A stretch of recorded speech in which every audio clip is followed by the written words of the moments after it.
Olá, eu vou falar nesse vídeo sobre ambiente seguro ou casa segura.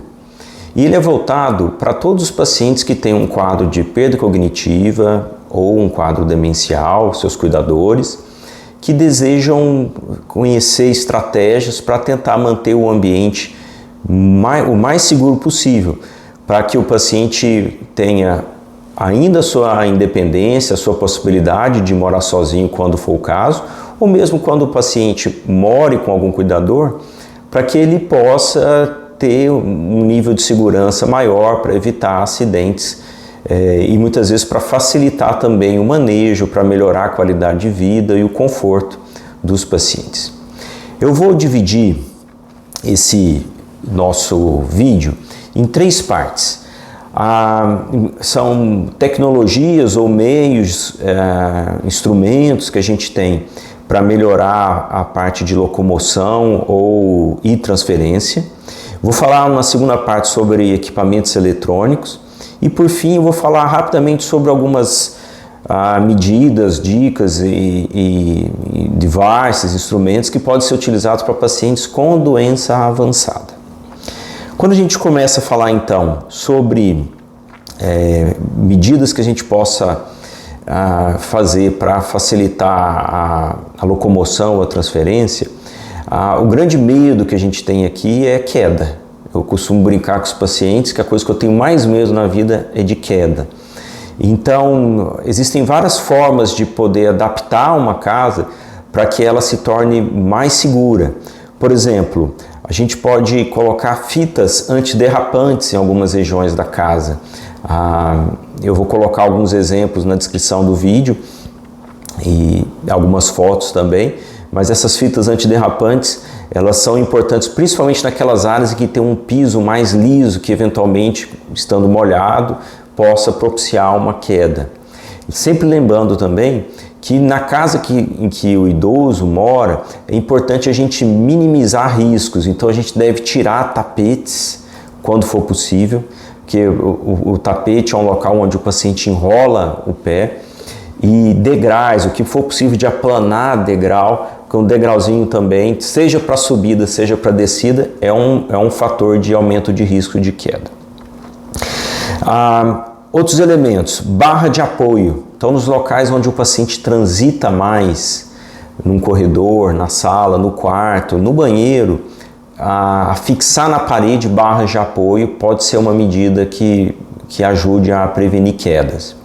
No vaso sanitário também, justamente para ajudar o paciente a sentar e se levantar do vaso, uma barra de apoio ela pode ser interessante. E existem também barras de apoio que aí no caso se compra em loja, que são barras para sair da cama. Tem alguns pacientes que são mais debilitados e têm dificuldade de levantar da cama sozinho, e com essas barras de apoio, alguns têm até uns bolsos para colocar um controle remoto, colocar um livro, óculos, são bem interessantes para ajudar na autonomia do paciente.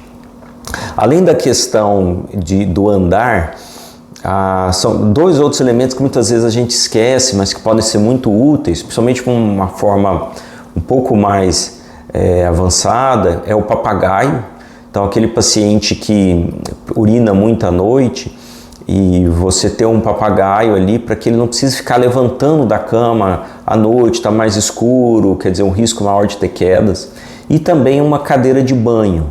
A cadeira de banho é algo que facilita tanto usar o sanitário quanto o ato de tomar banho também. Então são outros instrumentos que podem auxiliar nessa parte aí de locomoção e transferência do paciente. A segunda parte do que eu gostaria de falar são sobre os equipamentos eletrônicos que existem. E olha, eu fiz um estudo para montar esse vídeo e existe uma quantidade gigantesca de equipamentos disponíveis. Eu vou dar algumas dicas, mas vale a pena pesquisar, estudar um pouco mais, porque isso aqui pode facilitar e ajudar muito a vida do paciente e também dos cuidadores. Então existem uma infinidade de sensores, por exemplo, sensor de gás de cozinha, aquele paciente que ainda mora sozinho ou que ainda cozinha. É interessante colocar um sensor de gás de cozinha, ele manda um sinal para o celular, tem uns que tem alarme para disparar, um som alto. sensor de fumaça, que é algo mais comum, sensor de vazamento de água, certo? Então, esses tipos de sensores são muito importantes para garantir a segurança do ambiente. Sensores de presença, então, muitas vezes você quer monitorar se o seu parente onde é que ele está se deslocando na casa, o sensor de presença. Inclusive tem alguns que o paciente passa, acende a luz, isso é algo protetivo contra queda, né, com essa iluminação automatizada. Câmera é algo que, claro que é algo um pouco complexo, porque tira um pouco a privacidade do paciente. Então isso tem que ser muito conversado, combinado entre o paciente e eventualmente outros cuidadores também que residam na casa, porque a câmera pode tirar um pouco a privacidade, porém ela é um instrumento muito útil. Existe câmera hoje que acompanha o paciente andando e é algo muito prático, você pode ver como é que seu pai está, onde é que ele está, usando um simples celular. Existem alguns sensores, isso também é algo somente para uma doença um pouco mais avançada, um sensor de abertura de porta e janela. A gente já teve vários casos de paciente que fugiu de casa. Então, esse sensor de abertura de porta e janela é algo que traz uma segurança, e também as fechaduras eletrônicas. Cabe mencionar aqui uma fechadura eletrônica com senha, com digital. Isso pode nos ajudar a coibir uma fuga que possa trazer muitos transtornos para o paciente. Existem alguns modelos de telefone para idoso. A gente sabe que o idoso tem mais dificuldade para lidar com tecnologia, e um idoso com perda cognitiva, com quadro demencial, tem mais dificuldade ainda. Então tem alguns modelos de telefone que é possível colocar até foto das pessoas, e ele só aperta aquele botão que tem aquela foto e consegue falar com aquele familiar. E existem também botões de alarme que podem ser instalados, o paciente aperta, como se fosse uma enfermaria de um hospital, ele aperta e dispara o alarme no celular dos filhos, por exemplo, para que podem ir atrás para saber o que está acontecendo.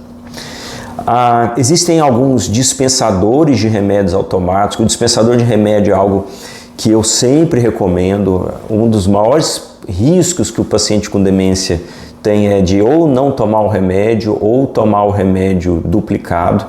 Então a gente sempre recomenda que ele tenha uma assistência no manejo das medicações. São pacientes frequentemente polimedicados, e existem hoje no mercado dispensadores eletrônicos. Então ele tem num determinado horário, ele abre, ele fornece os remédios, ele tem um alarme. Então isso é uma forma de automatizar um pouco mais o processo.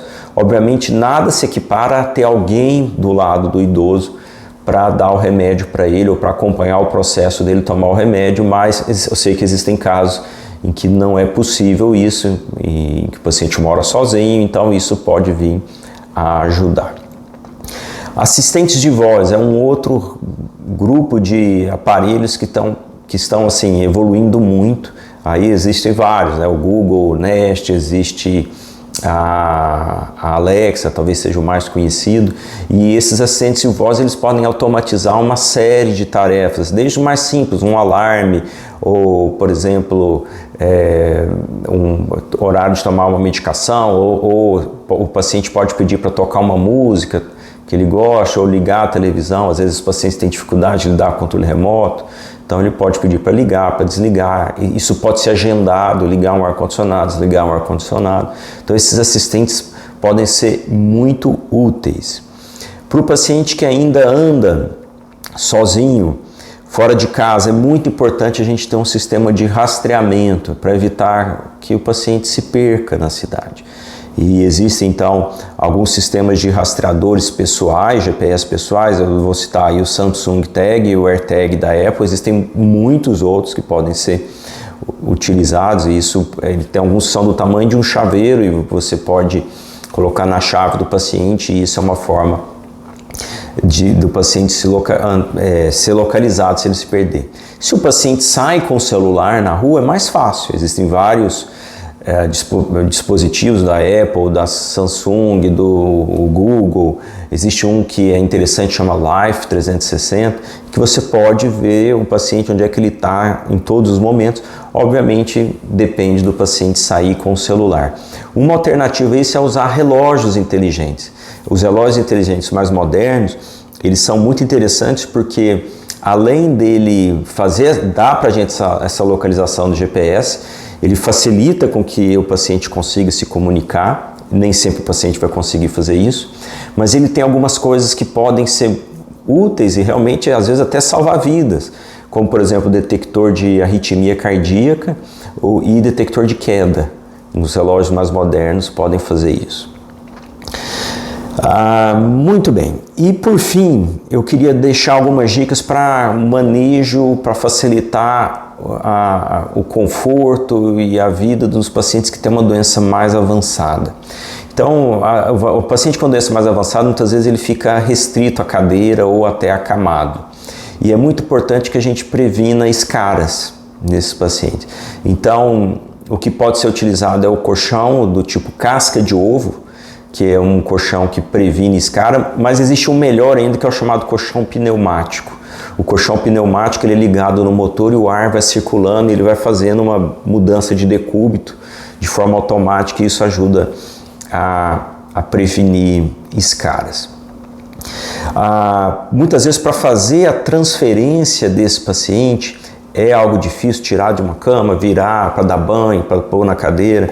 Então existem lençóis e almofadas específicas para a transferência, inclusive com alça de manejo para evitar um acidente. Eu já vi rasgar um lençol na hora que estava fazendo a transferência no paciente, e isso é algo perigosíssimo, pode levar a uma queda. E também a prova d'água. Isso é interessante porque às vezes a gente usa para dar banho ou às vezes tem urina, então é importante que tenha esses mecanismos. Para um paciente que é muito pesado, muitas vezes a gente pode ter mais dificuldade de fazer essa transferência, e isso pode fazer com que o paciente fique preso no leito o dia todo. Isso é péssimo. Quanto menos tempo o paciente puder ficar no leito, é melhor. A gente sempre recomenda que o paciente fique um pouco sentado. E então existe a possibilidade de se adquirir guinchos próprios para pacientes. Isso tem vários modelos disponíveis na internet. Eu acho que é algo que vale a pena pesquisar nesses casos que o paciente é muito pesado e a gente não tem condição de tirar ele do leito sozinho. E a última dica que eu queria dar é algo que aconteceu recente e isso me chamou muita atenção. Eu vou fazer um vídeo sobre sonda nasentérica. Então não vou falar sobre isso exatamente agora, mas é algo que é muito comum quando passa sonda para o paciente se alimentar, se amarrar a mão do paciente no leito, e isso piora muito o quadro de agitação, aumenta o risco de escaras, aumenta o risco de pneumonia, então isso é péssimo. Então assim, existem algumas luvas que são próprias para o paciente não tirar a sonda. Eu vou ver se eu coloco algum link aí na descrição do vídeo, ou mesmo foto na edição do vídeo, para que vocês vejam esse tipo de luva. E isso é algo que ajuda muito no conforto e na qualidade de vida desses pacientes. Bom, espero que esse vídeo possa ter ajudado a elucidar um pouco essas questões, e muito obrigado pela atenção de vocês. Um grande abraço.